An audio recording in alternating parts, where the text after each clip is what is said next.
우리 함께 사도신경으로 신앙 고백하시겠습니다. 나는 전능하신 아버지 하나님 천지의 창조주를 믿습니다. 나는 그의 유일하신 아들 우리 주 예수 그리스도를 믿습니다. 그는 성령으로 잉태되어 동정녀 마리아에게서 나시고 본디오 빌라도에게 고난을 받아 십자가에 못 박혀 죽으시고 장사된 지 사흘 만에 죽은 자 가운데서 다시 살아나셨으며 하늘에 오르시어 전능하신 아버지 하나님 우편에 앉아 계시다가 거기로부터 살아있는 자와 죽은 자를 심판하러 오십니다. 나는 성령을 믿으며 거룩한 공교회와 성도의 교제와 죄를 용서받는 것과 몸의 부활과 영생을 믿습니다. 아멘. 우리 함께 찬송 410장 내 마음의 한 노래에 있어 우리 함께 찬송하도록 하겠습니다. 찬송가 410장입니다.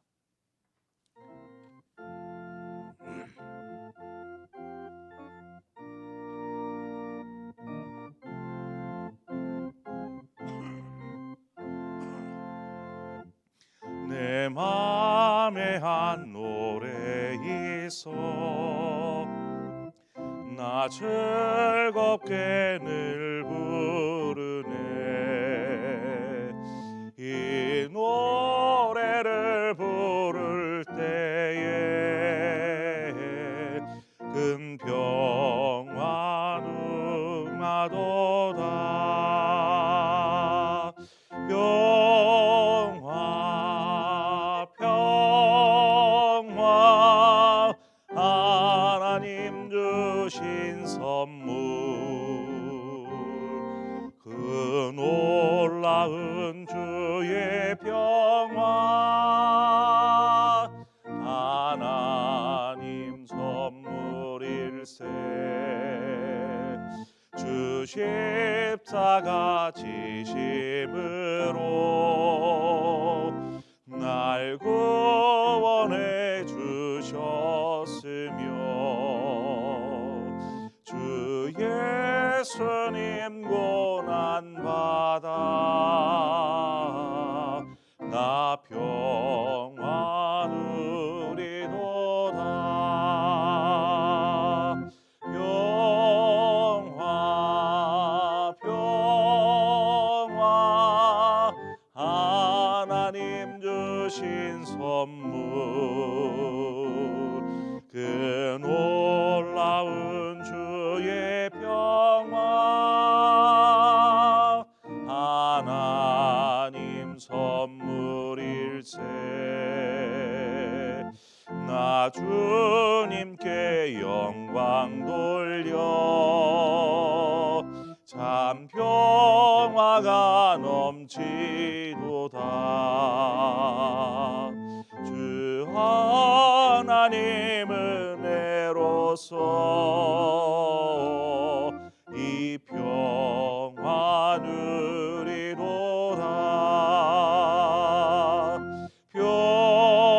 평화 평화 하나님 주신 선물 그 놀라운 주의 평화 하나님 선물일세. 이 평화를 얻으려고 주 앞으로 나아갈 때 주 예수님 우리에게 이 평화 주시도다. 평화 평화 하나님 주신 선물 그 놀라운 주의 평화 하나님 선물일세.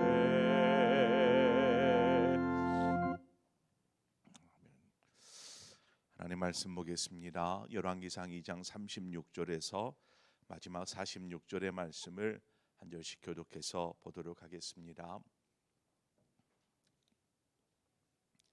36절에서 마지막 46절까지입니다. 왕이 사람을 보내어 시므이를 불러서 이르되 너는 예루살렘에서 너를 위하여 집을 짓고 거기서 살고 어디든지 나가지 말라.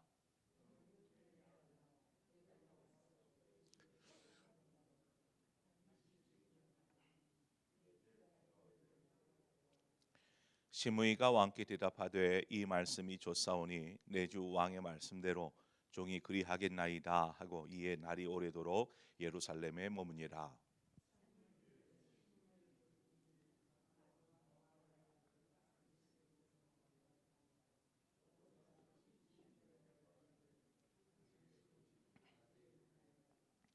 시므이가 그 종을 찾으려고 일어나 그의 나귀의 안장을 지우고 가드로 가서 아기스에 나아가 그의 종을 가드에서 데려왔더니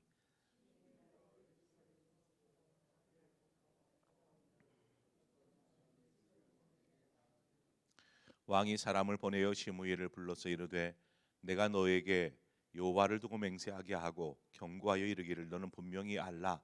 내가 밖으로 나가서 어디든지 가는 날에는 죽임을 당하리라 하지 아니하였느냐. 너도 내게 말하기를 내가 들은 말씀이 좋으니이다 하였거늘.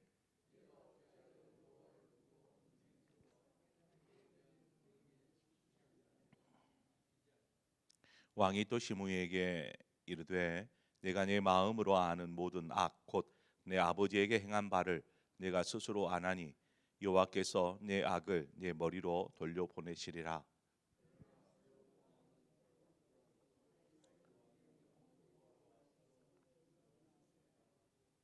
함께 읽습니다. 여호야다의 아들 분하야에게 명령하매 그가 나가서 시므이를 치니 그가 죽은지라. 이에 나라가 솔로몬의 손에 경고하여지니라. 아멘. 솔로몬의 개혁이죠. 솔로몬의 개혁의 마지막은 오늘 본문에 나오는 시므이에 대한 처분입니다. 다윗이 유언으로 남겼던 솔로몬에게 남겼던 내용 중에 하나가 시므이에 대한 처벌이었습니다. 시므이가 어떤 사람이었는지 좀 살펴보자면 시므이는 베냐민 지파에 속한 사울가의 사람이었습니다. 그리고 나름 베냐민 지파 안에서 유력한 인물이었지요. 그러나 사울가가 몰락하면서 그리고 뒤이어서 다윗이 왕이 되고 다윗의 이스라엘이 세워지면서 이제 동시에 베냐민 지파 역시도 많은 힘을 잃게 됩니다. 또한 그 땅에서 유력하였던 시므이 역시 사울과의 몰락과 함께 힘을 잃게 되므로 다윗에 대한 그렇게 좋지 않은 마음들이 있었겠지요. 이 모든 원인이 다윗 때문이다라고 오해할 만큼 지금 다윗에 대한 감정이 좋지 않았습니다. 그러던 차에 다윗이 이제 왕위에 서서 나라를 세우고 하다가 압살롬의 반역이 시작이 됩니다. 아들 압살롬에 의해서 다윗이 예루살렘 궁을 버리고 지금 피난길로 도망하여야 하는 상황에 이른 것이죠. 그렇게 서둘러서 밤에 그냥 서둘러서 궁을 떠나고 있는 이 다윗에게 누가 찾아오냐면 시므이가 찾아옵니다. 시므이가 도망하고 있는 다윗에게 나타나서 다윗을 향하여서 온갖 조롱과 모욕과 저주를 퍼붓습니다. 막 돌을 던지고 먼지를 날리면서 막 그러한 저주를 하죠. 사울의 몰락이 너 때문이 아니냐. 하나님께서 너에게 그대로 갚아주시는 것이다. 뭐 이러면서 계속 그를 조롱하듯 저주합니다. 그렇게 후에 반역이 이제 끝이 납니다.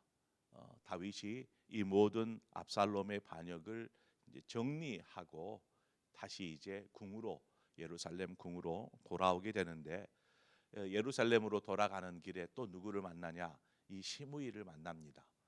반역이 끝나 버렸으니 자신이 이제 왕에게 그렇게 저주를 퍼부었고 자신은 죽은 목숨이나 마찬가지 아니겠습니까? 그래서 시므이가 다윗 앞에 엎드리는데 혼자만이 아니라 시므이 옆에는 베냐민 지파의 사람 1,000명이 함께 시므이와 함께 있었습니다. 시므이가 이제 왕 앞에 엎드리죠. 그리고 자신이 정말 뭔 생각으로 그런 말을 했는지 죽을 죄를 졌습니다 하면서 이제 뭐 용서를 구하지 않았겠습니까? 그 상황을 좀 생각해 보자면 반란은 이제 정리가 되었어요. 압살롬의 반란은 정리가 되었지만 이스라엘 전체가 지금 이 반란의 소식 때문에 혼란에 빠져 있는 상황입니다. 압살롬이 반란을 일으켜서 왕이 궁을 버리고 도망을 하고 뭐 이러한 소문들이 금방 삽시간에 온 이스라엘 전역에 퍼져 있었을 테고, 이러한 혼란한 상황이었기 때문에 다윗도 또 그 자리에서 시므이를 처벌하지 않습니다. 또 그와 함께한 1,000명의 베냐민 사람들도 같이 있었기에 그곳에서 처벌하지 않고 내가 너를 죽이지 않겠다, 뭐 거의 용서하듯이 이야기합니다. 그러나 시므이가 후에 어떤 또 마음을 품게 될지, 다윗은 그 시므이가 의심스러워서 솔로몬에게 유언처럼 남기죠. 그를 지혜롭게 조치하라는 것입니다. 이제 본문에 솔로몬이 시므이를 부릅니다. 아버지의 말도 있었기 때문에 시므이를 불러다가 예루살렘에다가 집을 짓고 여기에서만 머무르며 거주하며 살라, 이렇게 이야기를 합니다. 명령이죠. 만약 너가 기드론 시내를 건너 다른 곳으로 가게 되면 반드시 죽임을 당하게 될 것이다, 이렇게 경고합니다. 여기에서 기드론 시내를 건넌다. 기드론 시내는 예루살렘 성을 감싸고 있는 기드론 시내. 이 예루살렘은 유다 지파와 베냐민 지파 경계에 있습니다. 경계에 자리하고 있는 예루살렘. 그래서 기드론을 시내를 지난다라는 것은 이 예루살렘을 벗어나 베냐민 땅으로 들어간다라는 의미와 같습니다. 그러니까 기드론 시내를 벗어나지 말라, 예루살렘을 벗어나지 말라, 그 말은 시므이에게 너가 다시는 너네 지파로 가지 말라, 이 명령인 것입니다. 예루살렘 그래서 솔로몬은 시므이가 베냐민 지파 안에서 앞서도 뭐 사울가에 있어서 유력한 사람이었던 것처럼 베냐민 지파 사람들에겐 좀 힘을 좀 낼 수 있는 사람. 그래서 미연에 어떤 그가 베냐민 사람들을 준동하여서 뭐 어떤 반란이나 어떤 이런 것을 일으키지 못하도록 막았던 조치였지요. 뭐 시므이의 입장에서는 이제 다시 자신을 죽이지 않겠다라고 약속한 다윗이 죽었으므로 자신이 어떻게 될지 모르는 상황에서 솔로몬이 어떻게 보면 그에게 살 수 있는 기회를 준 것이 아니겠습니까? 예루살렘 안에서 살아라. 대신 기드론 시내만은 건너가지 마라.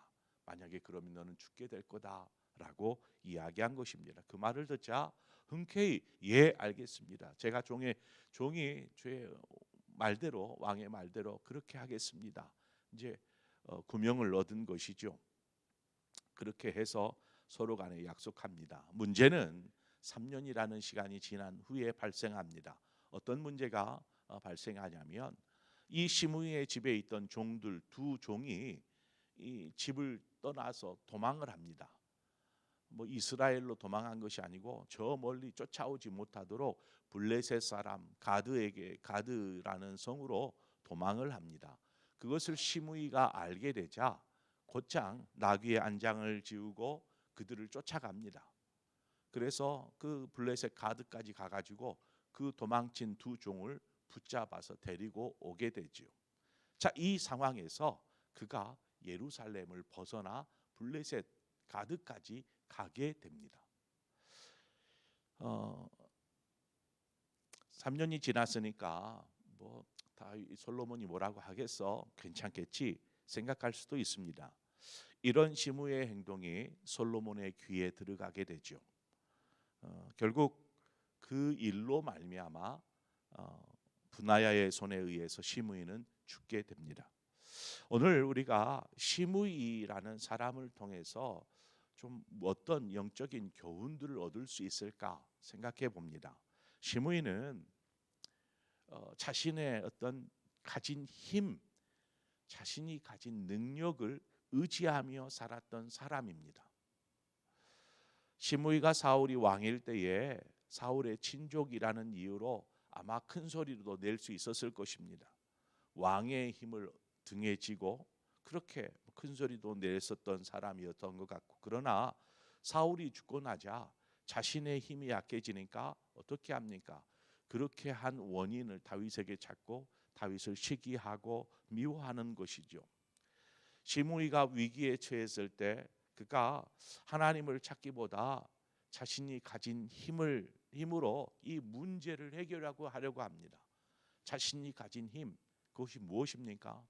베냐민 지파 사람들에게 이렇게 그들을 동원할 수 있는 힘이었죠. 그래서 베냐민 지파 사람들 그 순간에 1000명이나 되는 사람들을 모아가지고 함께 다윗에게 갈 수 있을 만큼의 힘이 있는 사람. 그러니까 하나님을 의지하는 삶이 아니고 자신이 가진 힘을 의지하며 살았던 것이죠.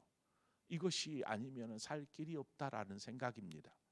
결국 그 힘이 시므이를 어떻게 합니까? 예루살렘 안에 가두지 않습니까? 또 그 힘으로 말미암아 결국에는 죽임을 당하는 모습을 우리는 보게 됩니다. 힘이 있다라는 것, 뭐 어떤 그 권세나 다른 어떤 부유함의 힘이나 어떤 우리가 힘이 있다라는 것은 감사할 일이지요.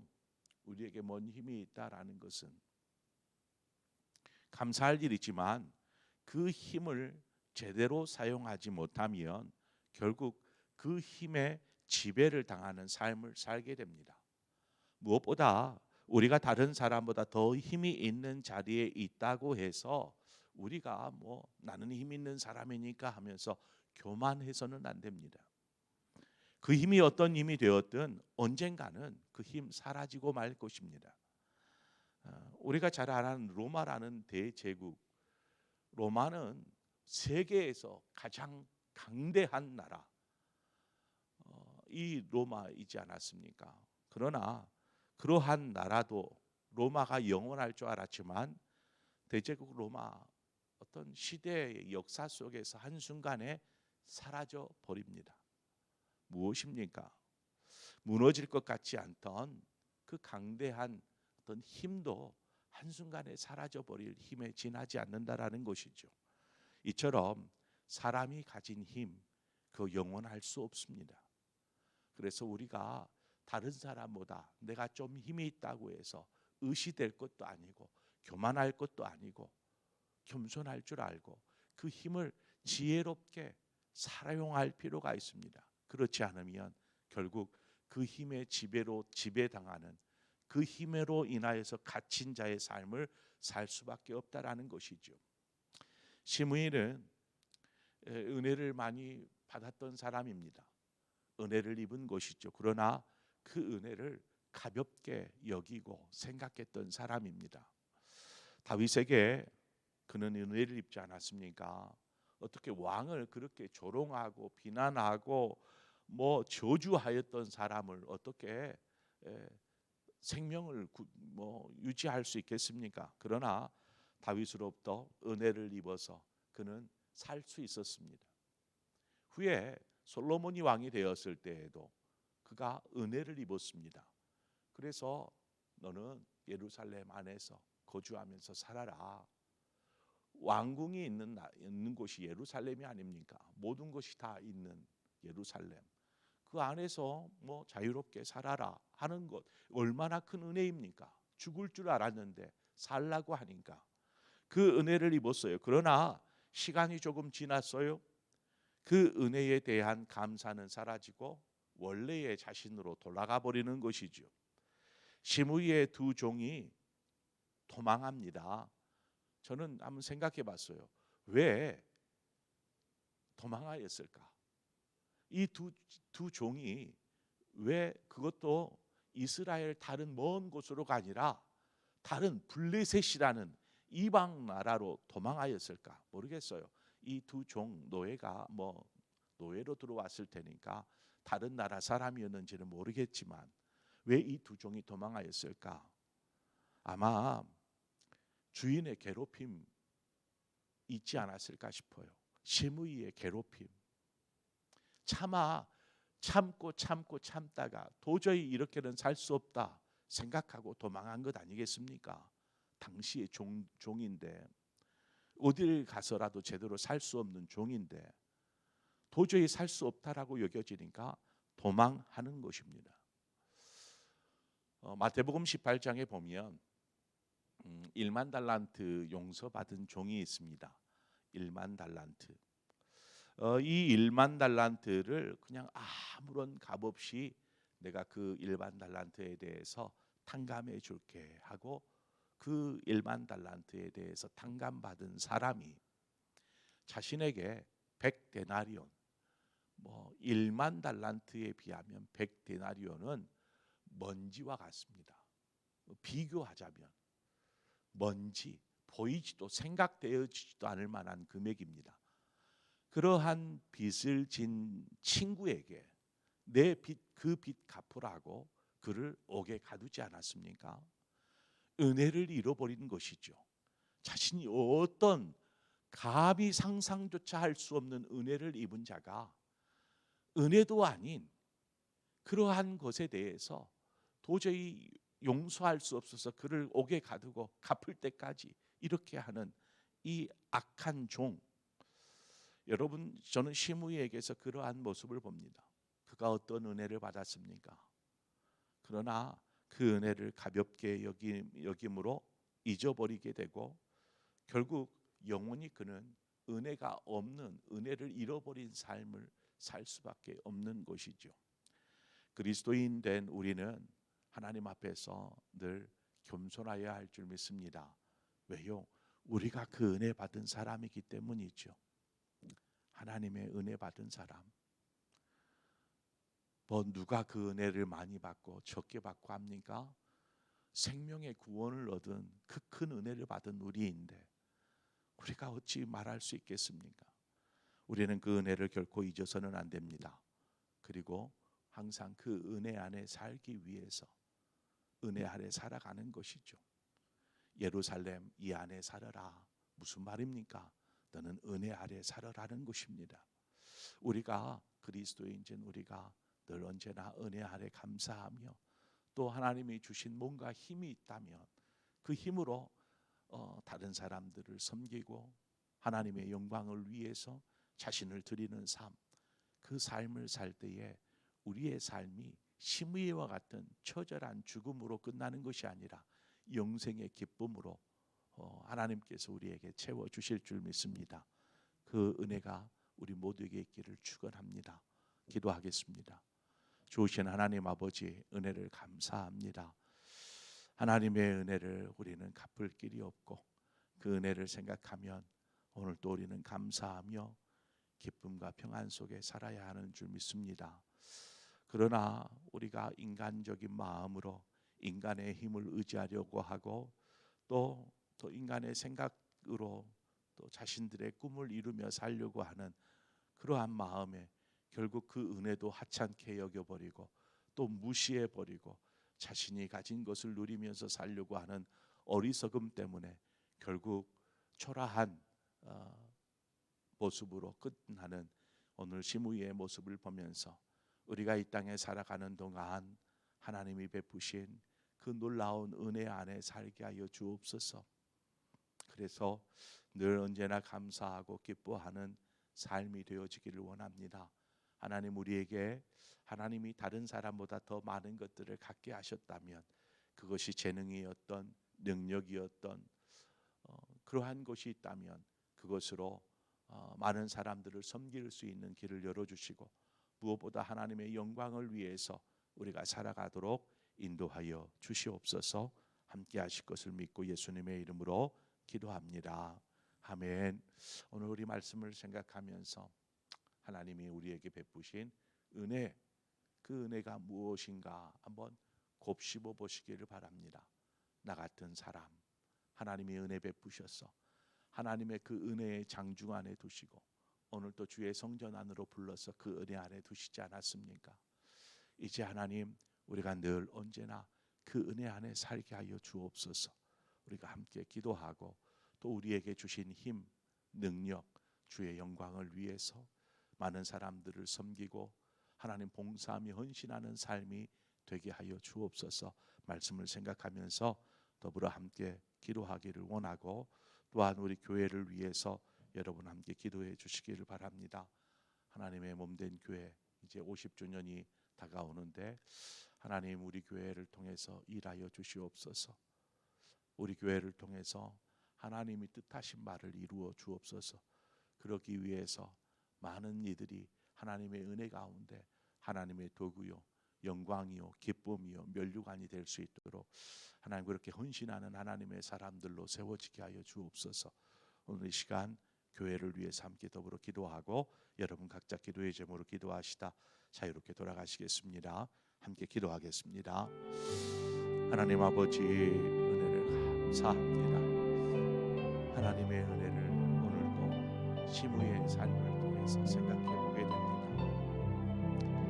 하나님, 하나님의 은혜, 그 한량 없으신 그 은혜, 그러나 우리는 시간이